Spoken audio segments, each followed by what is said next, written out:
Hey, wanted to take you on a tour of our client dashboard and give you an idea of how to navigate and use it to the most effective way. The first thing is obviously getting logged in, and you can log into your dashboard either through the conXpros.com website by going to the login and then entering your credentials. If you are setting up your dashboard for the first time, you can choose forgot password, and it will send you a temporary password which you can reset for something that is better for you. The other option would be to follow any of the links in the communications from us to access your dashboard, and that will take you to conexpros.leadportal.com, and that's where the login page is, and you would go ahead and enter your credentials there in the same way.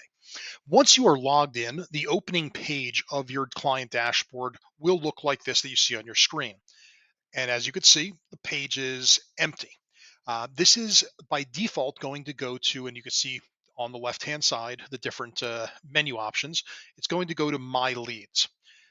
Why is it empty? Is in this date range that is being searched, it happened to go to a default of only today. If you expand the date range, you will see leads. In this case, this is a testing account for our example. So I'm just going to go to an all for date range. And as you'll see, it'll populate leads.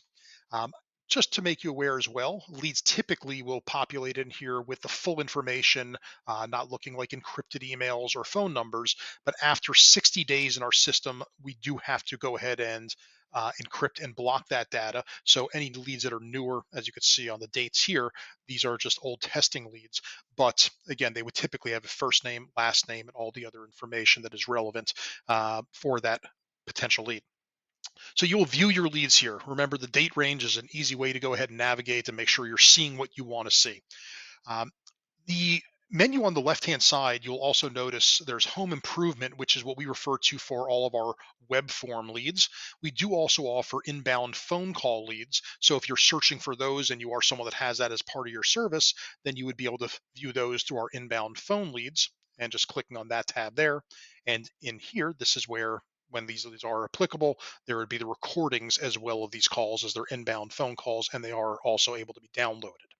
Uh, this is just a quick view of how to view your leads. There are some other features as well as far as taking notes, using this to organize yourself, and your account managers would be happy to show you how to do that in great detail. The next thing I wanted to show you is the requesting refund button. So this is also going to be broken down into either home improvement or inbound phone.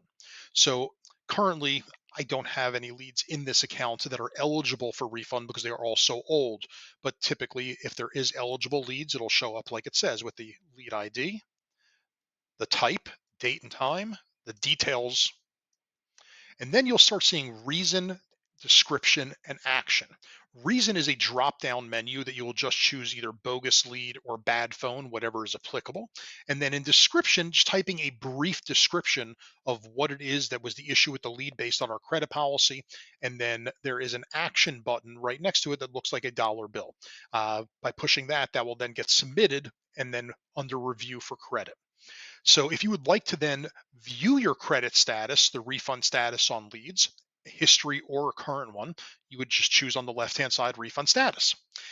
This I've already has the date range of the all as I chose on the previous screen. So this is just going to be a summary of any approved, declined, or pending, and you can sort by that type with what happens, what was the reason for the crediting or decline credit request. So this is the most important pages when we're talking about leads, refunds, and then verifying that refunds have been processed effectively. There are some other features on the dashboard I just wanted to cover to make you aware of. Number one is the active button, or it's also where you will pause your account. By clicking on this button, it will prompt you, do you really want to change status? By hitting yes, the status will then change to temporarily stopped. We could easily change this back, and now it's an active. When an active, eligible for leads. When paused or temporarily stopped, not eligible. You'll always find your account balance, a current balance, right next to the status.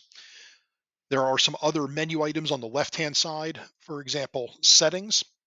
This is just going to be your personal information, but this is things that your account manager will be helping you to adjust if there are any tweaks that you need to make. You'll also see under here lead filter sets. This is a testing account, but with your account, you will see the filters that are set to generate leads for you. This will give you an idea of the types of leads we're getting you, and obviously the number of zip codes, as you could see here, the zip code counts are relevant as well. And again, any adjustments to these filters, your account manager will be able to assist you with. You are able to pull reports, again, reporting as needed based on your leads, lead deliveries, etc. You can, of course, add either cards, payment methods, etc., make payments, and that's through the authorized.net CIM, and it will allow you to add and process payments. Again, there is ability to contact us. Hopefully, you have your direct account manager's contact information, but you can always contact us through the dashboard as well. It's a very simple dashboard, but is intended to do what our clients typically like, which is to be able to view their leads, manage their leads, request credits, and make sure their system is running the way it should. Again, your account managers are there for any additional questions, any nuances of the dashboard. But for the most part, anyone using it with what we've just displayed here is going to be very successful. Thanks for tuning in.